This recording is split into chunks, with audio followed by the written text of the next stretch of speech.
হরিকথা প্রেমিক রসিক ভক্তজন, শ্রদ্ধাশীলা ধর্মশীলা কল্যাণিয়া দেবী মূর্তি ভাগবতী মাতৃগণ, সকল ভক্তচরণে সশ্রদ্ধ দণ্ডবত প্রণতি। সফলতা কৃষ্ণ কথায় রুচিতে। মনুষ্য জীবনে কৃষ্ণ কথা হরিকথাতে রুচি হল জীবনের সফলতা। যদি ব্রহ্মারও বহু জন্মে কৃষ্ণ কথাতে রুচি না হয়, তবে ব্রহ্মা জন্ম ব্রহ্মা পদ বৃথা। কথাটি জীব গোস্বামী পাদ ভক্তি সন্দর্ভে উল্লেখ করেন। যিনি চতুর্দশ ভুবনের স্রষ্টা, বেদবক্তা, আদিগুরু প্রজাপতি ব্রহ্মার বহু জন্ম বৃথা। যদি কৃষ্ণ কথাতে ব্রহ্মার রুচি না হয়, কারণ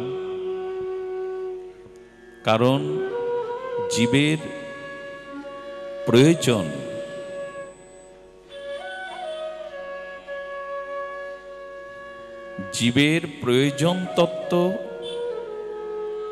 প্রেম পমার্থ মহান। শ্রীকৃষ্ণ চৈতন্য মহাপ্রভু বলছেন, প্রেম পমার্থ মহান। এই জীবনের সর্বোত্তম ঐকান্তিক শ্রেয় হলো, প্রাপ্তি হলো ভগবৎ প্রেম। সেই ভগবৎ বিশুদ্ধা কেবলা প্রীতি ভক্তি বা প্রেম হরিকথা বিনা হৃদয়ে উৎসারিত হবে না, হয় না। প্রেম ও পুমার্থ মহান। শ্রীকৃষ্ণ চৈতন্য পরতত্ত্ব বলছেন, প্রেমই মহান। বৃত্ত বৈভব, সুন্দরী রমণী, পদ প্রতিষ্ঠা, ইন্দ্রপদ, ব্রহ্মপদ, এগুলি মহান নয়। মহান প্রেম ও পুমার্থ মহান। প্রেমই হলো মহান প্রয়োজন, শ্রেয়, ঐকান্তিক জীবনের ফলপ্রাপ্তি। সেই প্রেম ভক্তির উৎপত্তি একমাত্র সাধু সঙ্গে হরিকথার দ্বারাই হৃদয়ে উদিত হয়। যাগযজ্ঞে হবে না, পুণ্যকর্মে হবে না। কোন পুণ্যকর্ম, যাগযজ্ঞ, তীর্থ পর্যটনের দ্বারা ভগবত ভক্তির উদয় হবে না, যতদিন মহৎ সঙ্গে মহৎ মুখনির্গলিত ভগবানের নাম রূপ দিব্য লীলা কথা শ্রদ্ধায় শ্রবণ না হচ্ছে।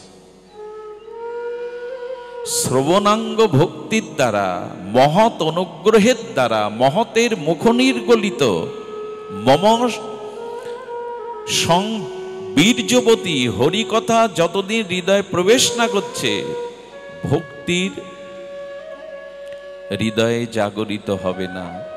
আর শ্রবণাঙ্গ সাধুসঙ্গ মহতের কৃপা শ্রীগুরু পাদপদ্ম আশ্রয়ের দ্বারা ভক্তের হৃদয়ে যে বিশুদ্ধ ভক্তি প্রেম উৎসরিত হয়, ওই ভক্তি শ্রবণাঙ্গ ভজনের দ্বারা, মহতের মুখনিলিত হরিকথা রুচির দ্বারা ভক্ত হৃদয়ে যে বিশুদ্ধ প্রেম ভক্তির উন্মেষ ঘটে, ওই প্রেম, ওই ভক্তি সচ্চিদানন্দ ভগবানের চিত্তে যে স্বরূপানন্দ আছে, নিজস্ব ভগবানের স্বরূপানন্দ, তার থেকে কোটিগুণ আনন্দ ভক্ত হৃদয়ের ভক্তানন্দ। বোঝাতে পারলাম না, অজ্ঞত, খুব দ্রুত বলে গেলাম। ভক্তের হৃদয়ে ভজনাঙ্গ শ্রবণ কীর্তনের দ্বারা যে বিশুদ্ধ ভক্তির বিন্দু কণা সৃষ্টি হয়, উত্থিত হয়, ওই ভক্তের হৃদয়ে বিশুদ্ধ ভক্তির কণা সচ্চিদানন্দ ভগবানের হৃদয়ে যে স্বরূপানন্দ আছে, সেই স্বরূপানন্দের থেকে কোটিগুণ আনন্দ ভক্তের হৃদয়ের আনন্দ, প্রেম ভক্তির আনন্দ। ভগবানও সেই প্রেম ভক্তির আনন্দ বিন্দুকণা পাওয়ার জন্য ভক্তের পেছনে ছুটে বেড়ায়। স্বরূপানন্দের থেকে ভক্তের ভক্তি আনন্দ আরো মহান।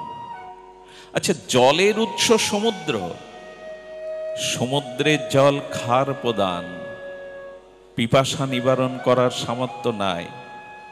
আর শুকিয়ে যাওয়া মরমরে বৃক্ষরাজিতে দিলে বৃক্ষও মরে যাবে।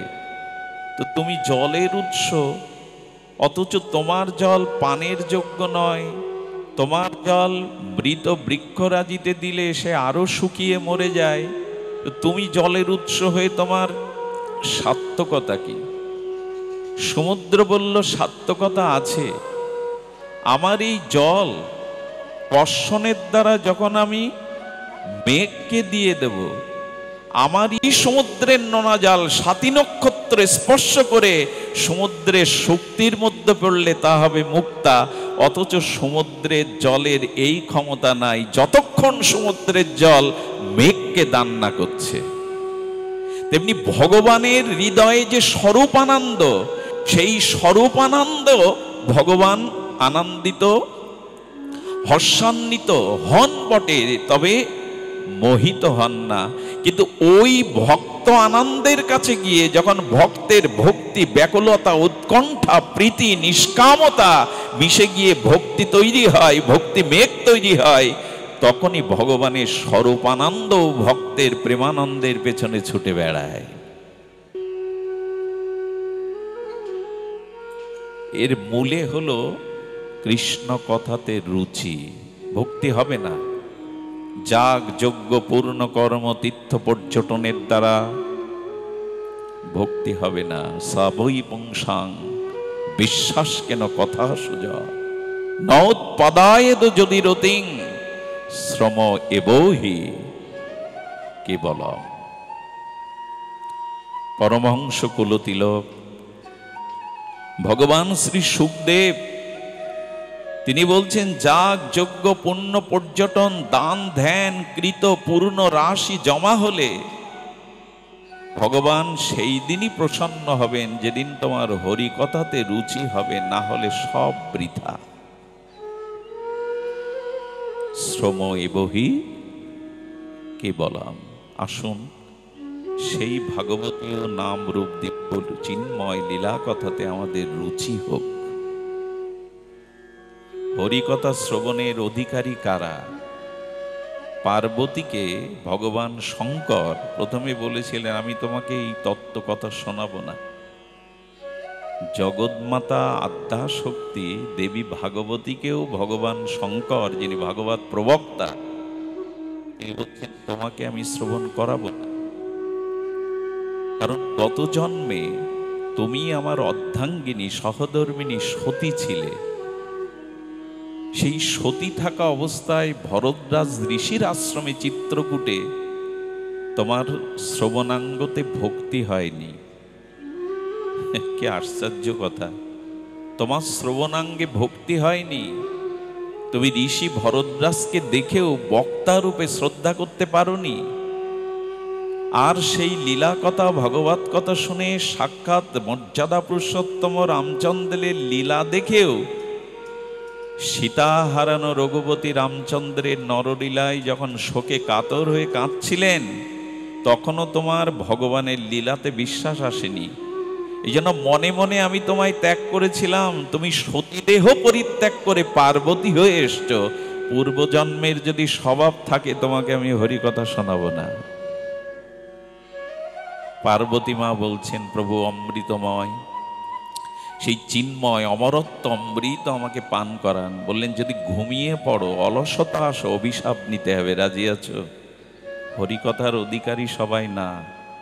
যাদের অলসতা আসে, নিদ্রা আসে, শ্রবণে পটুতা নাই, উৎকর্ণ নাই, ভগবান শঙ্কর বললেন এদের হরিকথাতে কোনো জন্মেই ক্রিয়া হবে না। সাবধানে শুনিবেগ মহন্ত বচন। প্রতিদিন ধ্রুব চরিত্র, প্রহ্লাদ চরিত্র সাবধানতার সহিত গদাধর পণ্ডিত গোস্বামীর কাছে মহাপ্রভু নিজে শুনতেন।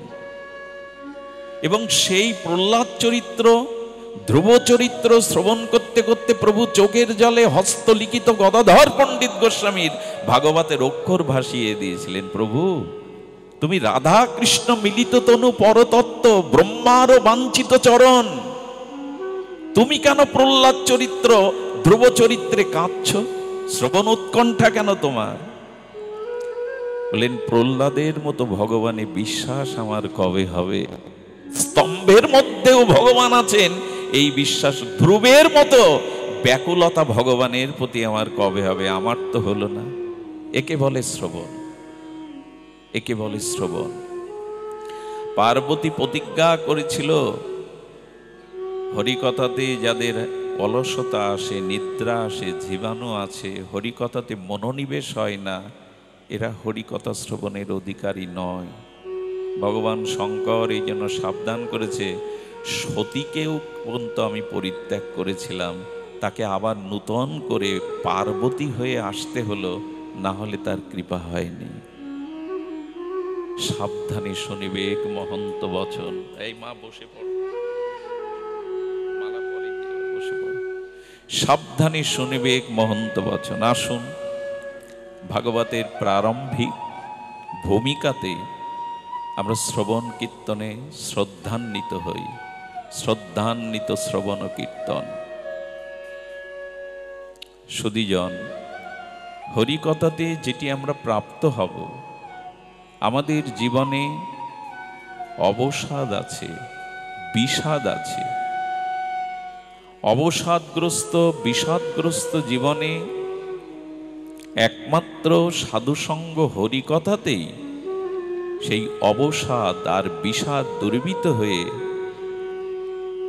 আমরা পরম ঐকান্তিক প্রেমানন্দ, ভক্তি আনন্দ লাভ করতে পারি, যদি ভগবত কথারূপী প্রসাদ আমরা এখানে গ্রহণ করতে পারি। বিষাদ এবং অবসাদ দূর হবে যদি শ্রী ভগবানের কথামৃত প্রসাদ আমরা লাভ করতে পারি, যদি আমরা লাভ করতে পারি। মানুষের জীবনে সম্মুখে দুটি জিনিস, এই প্রপঞ্চময় অনিত্য অসুখময় পৃথিবীতে জীবের সামনে ভগবান দুটি জিনিস প্রস্তাবনা করেছেন। একটি হলো ভগবান, দ্বিতীয়টি হলো ভোগ। কোনটি চাই আমরা, এটা আপনার বিবেকের কাছে আপনাকেই জানতে হবে, জিজ্ঞাসা করতে হবে। আমাদের সম্মুখে ভগবান দুটি জিনিস সৃষ্টি করেছেন, এক স্বয়ং সচ্চিদানন্দপূর্ণ ভগবান আর এক ভোগ। কোনটি চাই আমরা, ভোগ না ভগবান, শ্রেয় না প্রিয়? ভোগ পেলে প্রিয়তা লাগবে, শুরুতে আনন্দ লাগবে, পরে দুঃখ নিতে হবে, অভিশাপ নিতে হবে, নিজের পতন ডেকে আনবে। এই জন্য তুমি ভগবান চাও না ভোগ চাও? সিদ্ধান্তটা অর্জুন নিতে পেরেছিলেন, দুর্যোধন নিতে পারেনি। কি চাই এই সিদ্ধান্ত দুর্যোধন নিতে পারেনি। দুর্যোধন যেই শুনলেন শ্রীকৃষ্ণ কুরুক্ষেত্রের রণাঙ্গনে অস্ত্র ধারণ করবে না, সঙ্গে সঙ্গে দুর্যোধন প্রসন্ন হয়ে বলেছিলেন, এ তোমার শ্রীধাম বৃন্দাবন যমুনা পুলিনের বংশীবট নয় যে তুমি মুরলীধারী হয়ে গোপীদের মনোহরণ করার জন্য বাঁশি বাজাবে। এ হলো কুরুক্ষেত্র, এখানে অস্ত্র আর বীরত্বেরই প্রভাব, এটা তোমার রাসলীলার প্রভাব না। সেই তুমি যখন রণাঙ্গনে অস্ত্র ধরবে না, বেকার তোমাকে নিয়ে লাভ কি? সিদ্ধান্ত দুর্যোধন নিতে পারেনি, বলেছিল তোমার হাতি ঘোড়া অস্ত্র দাও, ওইগুলোই যুদ্ধে দরকার। অর্জুন বুঝেছিল তুমি শুধু আমার হও কেশব, আর কিছু নয়। সিদ্ধান্ত কি নিতে পেরেছি জীবনে, ভোগ চাই না ভগবান চাই? তবে ভোগেরও পরম ভোগ উপলব্ধি করতে পারবেন যদি ভগবানকেই চান। কারণ মহাপ্রভু পর্যন্ত তিনি রাধা প্রণয়কে, রাধার মাধুর্যকে ভোগ করতেই তো এলেন। প্রকৃত ভোগ ভগবানের চিন্ময় ভজন আনন্দের মধ্যে। জাগতিক কোনো বিষয়, প্রপঞ্চ কোনো বিষয়ে যে ভোগ আমরা দেখি, সেই ভোগের পরিণাম দুঃখ, জরা, ব্যাধি, স্খলন, পতন। ভোগ চাই না ভগবান চাই? তোমাকেই বেছে নিতে হবে। আমরা বেছে নিতে পারি না বলেই দুর্যোধনের মতো সন্ধ্যার গাঢ় অন্ধকারে পরাজিত হয়ে মৃত্যু যন্ত্রণায় ছটফট করতে হয়। আর যারা ভগবানকে চেয়ে জীবনে রথের সারথি করতে পারেন, জীবন রথের সারথি, তারা মহাপ্রস্থানের পথে চলে যায়। কোথায় তাদের মৃত্যু যন্ত্রণা? দুটো পথ খোলা, বেঁচে যাওয়ার দায়িত্ব ভগবান। ভোগেই আমরা মর্ত, অনন্ত প্রকার ভোগেই আমরা মর্ত আছি। এর থেকে বেরিয়ে আসার জন্য এই পাপময় অপরাধময় অনন্ত জন্মের সঞ্চিত পাহাড় পরিমাণ পাপ অপরাধকে ভাঙতে পারে কেবল একজন। আচ্ছা, আকাশ থেকে অশ্বিনী সংকেতে বজ্র সম্পাদ যদি পাহাড়ের উপরে হয়, আকাশ থেকে অশ্বিনী সংকেত দ্বারা বজ্র যদি পাহাড়ে সম্পাত হয়, পাহাড় চূর্ণ বিচূর্ণ হয় কিনা? কিছুটা হলেও চূর্ণ বিচূর্ণ হয়ে যায় ওই বজ্রের আঘাতে। তেমনি শ্রীমান মহাপ্রভু বললেন, ওগো, তোমাদের অনন্ত জন্মের যে পাপ অপরাধের পাহাড় হৃদয়ে জমে আছে, শ্রীকৃষ্ণ চৈতন্য করুণার অবতার হয়ে কৃপা করে তিনি এই জগতে পতিত উদ্ধারণ রূপে এসে আর পঞ্চম পুরুষার্থ প্রেম, হরিনাম, বৈষ্ণব সঙ্গ, ভাগবত সাক্ষাৎকার করিয়ে সেই জীবের হৃদয়ে বজ্রের মতো হরিনাম হরিকথাকে দিয়ে জীবের পাপময় পাহাড়কে চূর্ণ করে ওর মধ্যে দিয়ে ভক্তির ঝর্ণা বইয়ে দিলেন। আচ্ছা, মরমর পাথরের ভেঙে গেল, কিন্তু কিছুক্ষণ পর দেখা গেল ওর মধ্যে দিয়ে ঝরো ঝরো ঝর্ণা বইছে, বয় কিনা? শ্রীকৃষ্ণ চৈতন্য পরতত্ত্ব বলছেন, তোমার অনন্ত জন্মের পাপ অপরাধের যে পাহাড় চিত্তে জমে আছে, আমি হরিনাম হরিকথা মহৎ কৃপা দ্বারা সেই পাহাড়কে চূর্ণ বিচূর্ণ করে ভক্তির গঙ্গা ধারা, ভক্তির ঝর্ণা দ্বারা বয়ে দেওয়ার জন্যই আমি এসেছি। এলো মহাপ্রভুর কৃপা, একমাত্র ওনার কৃপাতেই এটি সম্ভব। আমাদের মতো হতভাগ্য কলিহত জীবের জন্য নিতাই চৈতন্য ছাড়া আর কোনো পথ খোলা নেই। এমন দরদি, এমন দয়ালু আর আসেনি, 4000 বছরে আসবেও না।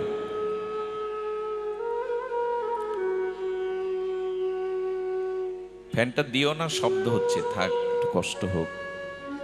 আপনাদের প্রতি অনেক কৃপা। আমি আমাদের ধনঞ্জয়, প্রেমানন্দ, নিতা এদের নিয়ে আসতে গিয়ে ঝড় বৃষ্টির কবলে, প্রচণ্ড বৃষ্টি, জানি না এখানে কি কৃপা হয়েছে।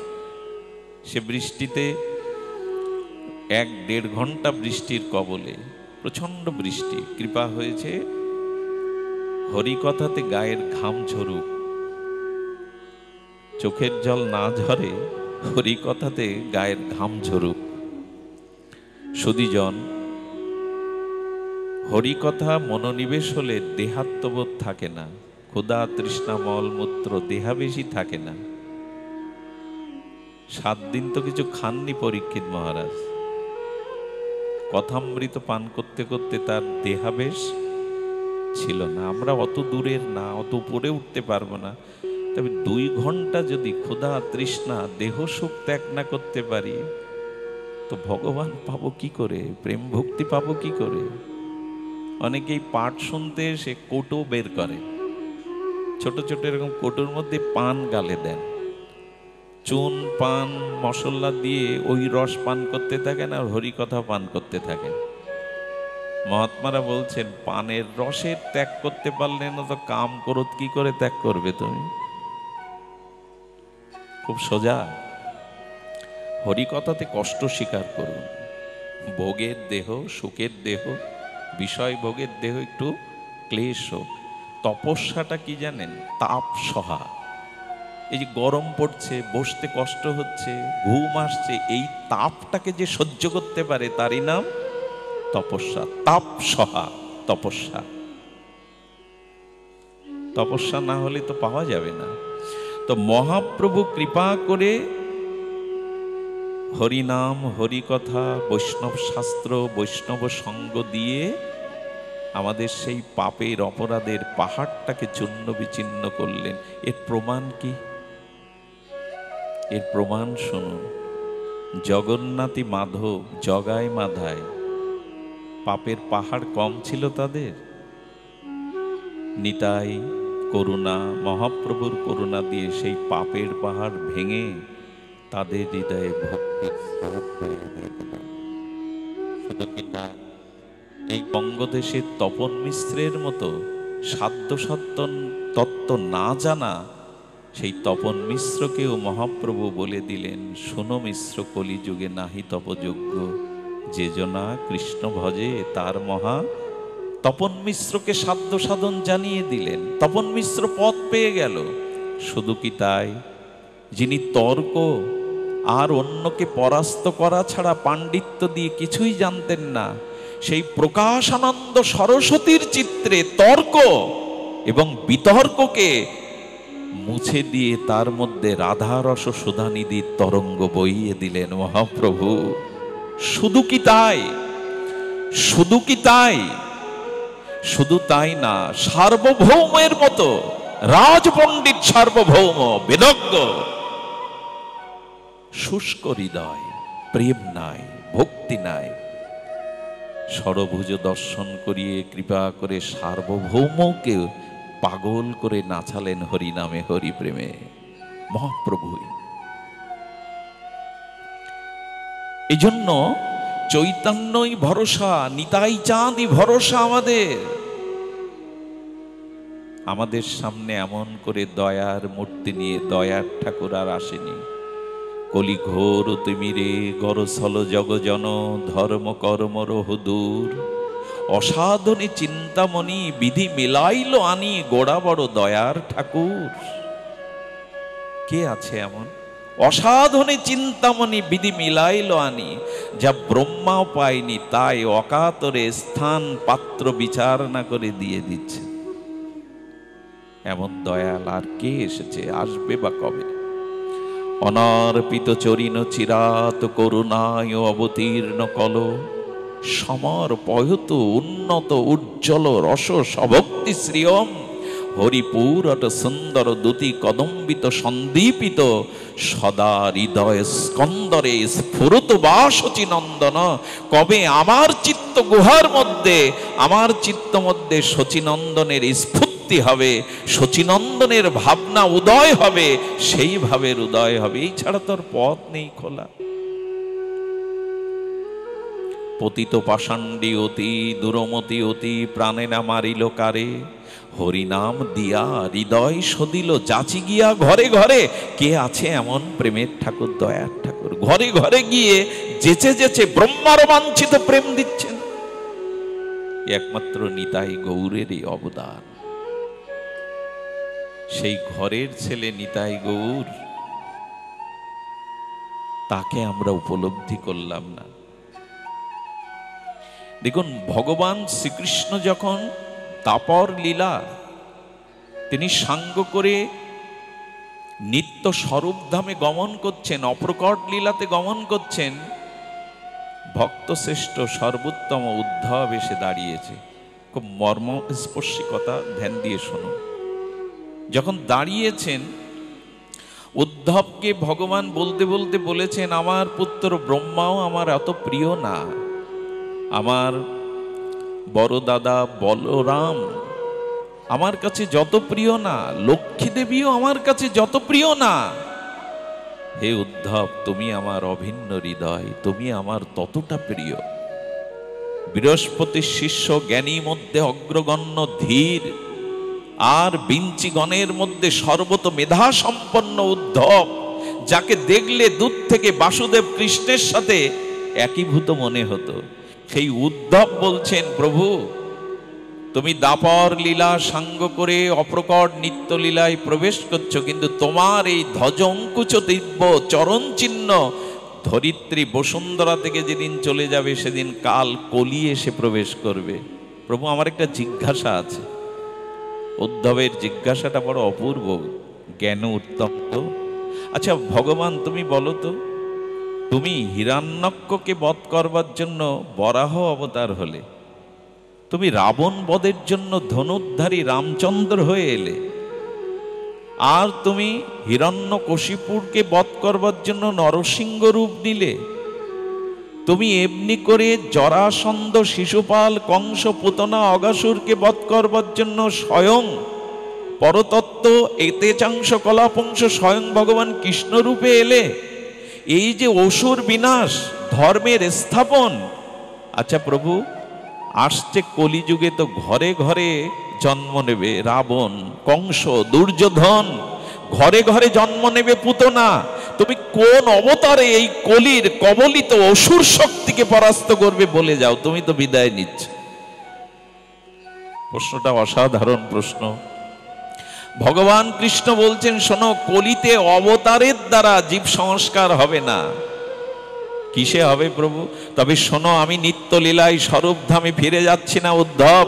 আমি আমার স্বরূপে শ্রীমদ ভাগবতে প্রবেশ করছি। কলিযুগে এই ভাগবত আশ্রয় যারা করবে, ভাগবতের দ্বারাই তারা সংস্কার হবে।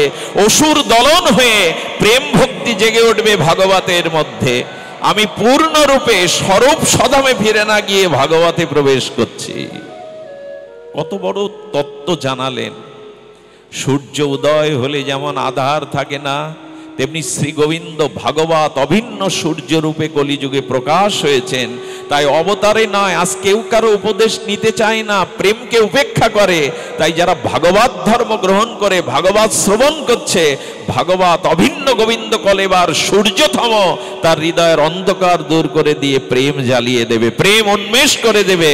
এই জন্য ভাগবত কলিযুগের এটাই ধর্ম। বৈষ্ণব, বৈষ্ণব শাস্ত্র মর্ম। মহাপ্রভু বলছেন একথা। শুদ্ধ বৈষ্ণব সঙ্গ, শুদ্ধ বৈষ্ণব শাস্ত্র মর্ম, এই দুটি আমাদের ধর্মকে জাগাতে পারে। ভাগবত আশ্রয় করতে হবে, ভাগবতের দিব্য আলোকে আমাদের অন্ধকার দূর করতে হবে। সুধীবৃন্দ, এই জন্য মহাপ্রভু সনাতন গোস্বামীকেই তিনি আদেশ দিলেন। এই ছোট্ট কথাটি বলেই আমি আমার পাঠ বিশ্রাম করব। আবহাওয়া অনুকূলে নয়, বাবা এসে বসেছেন, তাকে বসিয়ে রেখে হরিকথা বলাটাও দৃষ্টতা। তবে উনি শ্রোতা হয়ে যখন বসেন, শ্রবণেরও লোভ জাগে। একটু ধ্যান দিন। মহাপ্রভু সনাতন গোস্বামীকে এসে মাত্র 3টে জিনিস বলে দিলেন। আজ এগুলিই আমাদের অনুকরণীয়, এগুলিই আমাদের আদর্শ রূপে গ্রহণীয়। জীবে দয়া, নামে রুচি, বৈষ্ণব সেবন। বহুবার আলোচিত এই প্রসঙ্গ আমরা ভাগবত আচার্যদের শ্রীমুখে শুনেছি, তবু একটু অনুভবের দ্বারা আমরা একটু জানি। জীবে দয়া, আসলে এই দয়াটা কি? জীব কৃষ্ণ বিমুখ হয়ে যে অনাদি অবিদ্যাগ্রস্ত হয়ে জন্ম মৃত্যু চক্রে কর্মফল ভোগ করছে, দয়াটা কি? আপনাকে এখন ভালো মন্দ পঞ্চ উপচারে খেতে দিলাম, 3 ঘন্টা পর ক্ষুধা লাগবে কিনা? আপনাকে ঘর বেঁধে দিলাম, ঝড়ে ভাঙবে কিনা? আপনাকে বস্ত্র দিলাম, বস্ত্রটাও বিনষ্ট হবে কিনা? আপনাকে অর্থ দিলাম, সেই অর্থ আপনার বিনষ্ট হয়ে যাবে। প্রকৃত দয়া, প্রকৃত দান কি? মহাপ্রভু বললেন, অনাদিকালের অবিদ্যাগ্রস্ত জন্মচক্রে ভ্রমমান এই জীবগুলিকে, দুঃখময় জীবগুলিকে যদি কৃষ্ণ নাম, কৃষ্ণ প্রেম হৃদয়ে সঞ্চারিত করে বহির্মুখ থেকে তাদের কৃষ্ণমুখী করা যায়, এটাই হলো দয়া, এটাই হলো শ্রেষ্ঠ দয়া, এটাই জীবের প্রকৃত দয়া। দয়া করবার সামর্থ্য আমাদের কই? তবে এটাই দয়া। মহাপ্রভু শুধু বলেননি, নিজে আচরণ করছেন। এটা অদ্ভুত দিলা। মহাপ্রভু চৈতন্য মহাপ্রভু চলেছেন আজান উলম্বিত ভুজ নিয়ে, প্রেম উন্মত্ততায় ভাবের ঠাকুর চলেছেন, প্রেমের ঠাকুর চলেছেন। সেদিন ঘোল বিক্রি, এক ঘোল ফেরি করে বিক্রি করে উনি পথ দিয়ে আসছেন। হঠাৎ চৈতন্যদেবকে সম্মুখে দেখে বললেন, আরে সোনার পর্বত সম তপ্ত কাঞ্চনময় শ্রীঅঙ্গ কেই নি, আজান উলম্বিত ভুজ তপ্ত কাঞ্চনময় তরঙ্গে বদনে সেই হরিনামের মধুমাখা। আর তার বদন দর্শন করে বিমোহিত হয়ে কোন আকর্ষণে ছুটে গিয়ে চৈতন্য মহাপ্রভুর সামনে বাগ নামিয়েছেন। মহাপ্রভু তো দাতা শিরোমণি বললেন, মাটির পাত্রে কি আছে তোমার? বলে, প্রভু ঘোল আছে। বলে, দেবে আমায়? দাও। আর প্রভু চাওয়ার সাথে সাথে চিত্তের কেন কি আবেদনে তাকে দিয়ে দিল। প্রভু মাটির পাত্র বড় ভালোবাসতেন, মাটির পাত্রে সে ঘোল সব পেয়ে নিলেন। যেই পেয়ে নিয়ে হাড়ি শূন্য হয়ে গেছে, ঘোলালা বিক্রেতা বলছে প্রভু মূল্য দিন। বললেন মূল্য চাইছো, কিন্তু আমার কাছে তো পয়সা করি নাই। বলে তা বললে তো আমার সংসার চলবে না প্রভু। আরে ঘোল সব পেয়ে নিয়েছেন, আজ বিক্রি করা হাড়ি চলবে না, উপবাস করে থাকতে হবে। বলে আমার কাছে তো পয়সা করি নাই। পয়সা করি নাই তো আমার চলবে কি করে? বলে আমার কাছে একটা জিনিস আছে, সেই সম্পদ আমি তোমায় দিচ্ছি। বলে অন্তত দিন উনি মনে করেছেন অন্য কোনো সম্পদ আছে। বলে সম্পদ নেবে এসো। প্রভু হাতটা উত্তোলন করে বলছে হরি বল, হরি বল, হরি বল। বলে আমার কাছে এই সম্পদ আছে, এটা নাও। আচ্ছা, হরি বল শব্দের অর্থ কি? আমরা হরি বলি, হরি হরি হরি বল কেন? বল মানে কাউকে নিবেদন করা হচ্ছে, হরি বল তুমি বলো। আবার আপনি বলছেন হরি বল, আমাকে বলছেন, এটা নিবেদন করা হচ্ছে বলবার জন্য। হরি বলে কয়টা অক্ষর? 4টে, হ র ব ল। মহাপ্রভু বলছেন হতে হরি মানে কৃষ্ণ, গৌর হরি, ঋষিকেশ হরি, স্বয়ং হরি, রতে রাধা, আর হ্যাঁ হরি বল, বতে বৃন্দাবন আর লতে লীলা। হরি বল বলা মানে রাধা মাধব সহিত বৃন্দাবনের লীলা স্ফুরতি হওয়া, এই হরি বল। এই জন্য হতে হরি, রতে রাধা, বতে বৃন্দাবন, লতে লীলা একই সাথে সমর্পিত করে মহাপ্রভু বললেন আমার কাছে একটা সম্পদ আছে, তুমি নাও, হরি বল, হরি বল। আমাকে এক মহাত্মা বলেছিল বিল্বমঙ্গল, যদি তোমার স্ত্রীর সাথে কখনো ঝগড়া হয় বাড়িতে, স্ত্রী যতই কটু কথা বলুক, সামনে তুমি একটু হরি বল বলবে। ও বলে যাচ্ছে তুমি হরি বল বলো। আবার স্বামী যদি ঝগড়া করে মা বলবে। যদি স্বামী স্ত্রী পিতামাতা দুইজন বলে, তবে সন্তানদের শিখিয়ে দিলেন ওখানে হরি বল বলবে। কথা চারিয়ে যাওয়া কি সম্ভব? কষ্ট হবে আপনাদের। ভিজেন না, আপনারা বারান্দায় যান। যারা আচ্ছাদনের ভিজছেন বারান্দায় যান, আপনারা ছায়াতে উঠুন, নিরাপদ স্থানে উঠুন, ভিজবেন না। তো হরি বল বলালেন মহাপ্রভু। মহাপ্রভু বলছে দেখো, তাও যদি তোমার অর্থ দরকার হয়, আমার শিষ্যগণ পেছনে আসছে, বৈষ্ণবগণ, ওদের কাছে চাও। আরে উনি ওই আশায় বসেছেন, বৈষ্ণবরাও গৌর হরি বলতে বলতে আসছেন। বললেন তোমাদের প্রভু আমার ঘোল পাত্র খালি করে দিয়েছেন, তোমাদের কাছে যদি কিছু পাই সম্পদ দিতে বলেছে। তুমি কি পাগল? উনি আমাদের আচার্য গুরু, গুরুর কাছে পয়সা নেই তো শিষ্যের কাছে থাকে? আরে আমাদের কাছেও তো নেই। বলি সব তো তোমরা নেই নেই বলছো, আছে কি? বলে আছে একটা জিনিস যা প্রভু দিয়েছেন, এসো তাই দিয়ে। হরি বল বলতে ওরাও শুরু করেছেন। হরি বল বলো, এটাই সম্পদ। গৌরাঙ্গের দুটি পদ, যার প্রেম সম্পদ, সেজনা ভক্তি রসসার। ওগো, যার ভক্তি এসেছে, গৌর নাম এসেছে, তার অভাব থাকে? অভাব থাকে না। এই জন্য মহাপ্রভু এমনি করে কৃপা করছেন। বলেন বহির্মুখ জীবকে কৃষ্ণমুখী করার প্রয়াস করো। আপনি আচারে জীবকে এই শিক্ষা দাও, এটাই হলো প্রকৃত দয়া।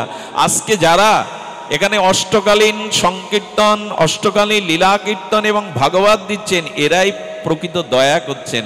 অর্থ ব্যয় করে, কষ্ট স্বীকার করে এই যে জীবগুলিকে প্রেম ভক্তি দানের, শাস্ত্র মর্মত্ম দানের ব্যবস্থা করেছেন, এটাই হলো দান, এটাই হলো দয়া। যারা গোবিন্দ কথার আয়োজন করে, ভাগবতের আয়োজন করে, এই ভাগবত বিতারণই হলো, ভগবত অন্যের মধ্যে প্রচার হলো, এটাই হলো প্রকৃত জীবে দয়া। নামে রুচি।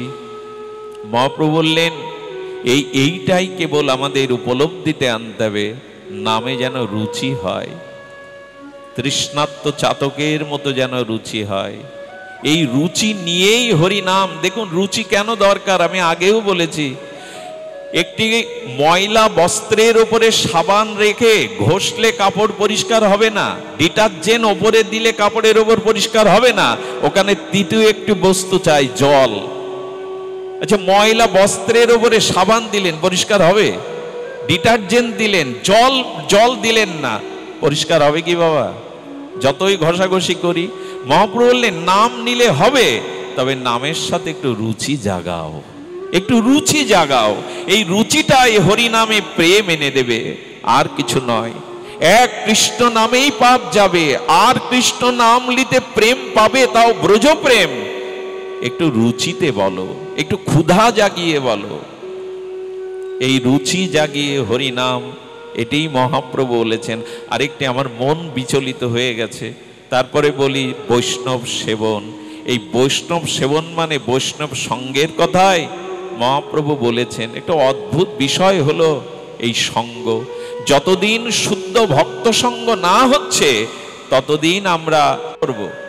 আর আত্মহত্যার সিদ্ধান্ত এইভাবে নিলেন, আমি যখন কারো উদরের পরিপূরণ করতে পারলাম না, তখন আমার মৃত্যুটা যেন কোনো প্রাণী তার উদরের ক্ষুধা নিবৃত্তি করে হয়। সিদ্ধান্ত বুদ্ধি করে জঙ্গলে গেছেন যেখানে বাঘের গুহা আছে, অন্তত আমাকে খেয়ে তার উদর সেবন। আমি তো কারো উদরে কিছু দিতে পারলাম না, অযোগ্য, ব্যর্থ। আমি স্ত্রী পুত্রের অন্ন দিতে পারলাম না, আমাকে খেয়েও যেন কারো ক্ষুধা নিবৃত্তি হয়। এই জন্য মৃত্যুকে আলিঙ্গন করে বাঘের গুহার দিকে, বাঘ ও গুহার সামনে যখন তার শিকারী আসতে দেখে প্রস্তুত নেবে, ভাগ্য ফলে বাঘের গুহার ওপরে একটা বৃক্ষের শাখায় বসেছিলেন রাজহংস। রাজহংস বললেন, ব্যগ্র রাজা। তার ভাষাতেই তিনি অনুভবে বলছেন, শুনুন, দেখুন ও আপনার কাছে আসছে কোনো ভয় নিয়ে আসছে? বলো তাই তো ভাবছি, আসছে ভয় নিতে। বলো আপনার কাছে আত্মসমর্পণ করতে এসছে। ও আপনাকে ভয় পাচ্ছে না, আপনার ক্ষুধা নিবৃত্তি করবার জন্য আপনার কাছে চিরজীবনের মতো নিজেকে উৎসর্গ করতে আসছে। ও বড় অভাবী। দেখুন ওর ভয় নেই, ডর নেই, ও আপনার কাছে সমর্পণ করবে বলে। বাঘ ও বাঘিনীও তো তার বাচ্চাকে লালন পালন করে, ওদেরও তো বুকে দুধ মমতা আছে। বললো আমার কাছে ভয়ে আসছে না, আমার কাছে সমর্পণ করার জন্য আসছে। যখন সামনে গেছে তখন বলছে, জানেন ওর স্ত্রী পুত্র খায় না, না খেয়ে মরতে বসেছে, তাই অনুশোচনায় আপনার ক্ষুধা নিবৃত্তির জন্য জীবন উৎসর্গ করতে এসছে। বাঘ বললে, আহারে, একে স্বীকার করা আমার উচিত নয়। আচ্ছা ওকে দাঁড়াতে বলো। দাঁড়িয়ে ও গুহার মধ্যে থেকে একটা মোহরের থলে বলছেন, আমি মাঝে এক মানুষকে শিকার করেছিলাম, তার কাছে এই মোহরের পুডলি পেয়েছিলাম, এটা তো আমার খাদ্য না। চেলে দিল, নিয়ে যাও, অভাব দূর হোক। ওই এনে তার 5 বছর চলল। কিন্তু অলস ব্যক্তির হাতে ধনসম্পদ দিলে আর একটা বিপদ, ওই বসে বসেই খাবে, চেষ্টা করবে না। 5 বছর পরে আবার অভাব, মনে করেছে আবার বাঘের কাছে যায়, আবার বাঘের কাছে গেলে যদি কিছু দিয়ে দেয়। সেদিনও বাঘ ওকে আসতে দেখে বলছে, ও এ তো সেই, নিশ্চয়ই আবার অভাবে পড়েছে, আমার কাছে শরণাপন্ন হতে এসেছে, আমি যা আছে তা দিয়ে দিই। ও নির্ভয়ে আসছে। কিন্তু পার্থক্য কি জানেন? পার্থক্য একটাই, সেদিন বাঘের গুহার উপরের শাখায় রাজহংস ছিল না, সেদিন ছিল বক। এই বক বলছেন, আপনি বনের রাজা, আপনি পরাক্রমী, অথচ আপনাকে ভয় পাচ্ছে না। ও কি সাহস ও দুঃসাহস মানুষের! আরে আপনাকে ভয় না পেয়ে আর আপনার কাছে চলে আসছে, আর আপনিও চুপচাপ বসেছেন। বলো ওই সেই ব্যক্তি, অভাবী ব্যক্তি। বলো অভাবী নয়, আরে ও আপনাকে ভয় পাচ্ছে না। আপনি যে বনের পরাক্রমশালী ব্যাঘ্র, আপনার কোনো অস্তিত্ব নেই, মর্যাদা নেই। বাঘের মাথা ঘুরিয়ে দিল বক। বলে সত্যিই তো, বাঘের সামনে আসবে, ভয় পাবে না। আমি বনের পশুরাজ, আমার দিকে ভয় পাবে না তা হয়? যেই সামনে গেছে, বাঘের মাথা ঘুরিয়ে দিয়েছে বক, আর সঙ্গে সঙ্গে তাকে শিকার করে খেয়ে ফেললো। পার্থক্য একটাই, মহাপ্রভু বললেন, বৈষ্ণব সঙ্গ করো, অবৈষ্ণব সঙ্গ করো না। সেদিন ছিল রাজহংস, তাই মৃত্যুর হাত থেকে সম্পদ পেয়ে ফিরে এসেছিল। কিন্তু আজ বাঘের সঙ্গ বক রূপে, তাই বাঘের মাথা সে বিপরীত করে দিয়ে তার মৃত্যুর কারণ হলো। আমাদেরও পতন হবে যদি বৈষ্ণব সঙ্গ না করি, যদি শুদ্ধ সঙ্গ না করি, আমাদেরও পতন হবে। সুধীবৃন্দ, এই জন্য আমাদের উচিত হবে শুদ্ধ সঙ্গ। জীবে দয়া, নামে রুচি, বৈষ্ণব সেবন।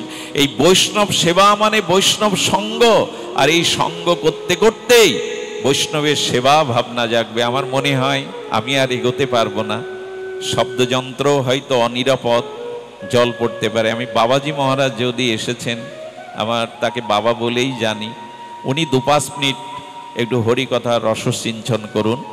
আপনারা কোথায় আর যাবেন, এখান থেকে যাওয়ার আর জায়গা নেই। তো আসুন আমরা ব্রজবাসীদের মতো 7 দিন ঝড় বৃষ্টিতেও একটা গাভী একটা পাখিও ব্রজ ছেড়ে যায়নি, তারা গোবিন্দের দিকে তাকিয়েছিল আমাদের কানায় আছে। তো আমরা ওই বৃষ্টিতে আর কোথায় যাব, এসেছেন যখন একটু কষ্ট করে বাবাজি মহারাজের পুষ্পাঞ্জলি, কথাঞ্জলি, ভাগবত অমৃতাঞ্জলি আপনার শ্রবণ করুন। জয় রাধে, জয় নিতাই গৌর হরি বল।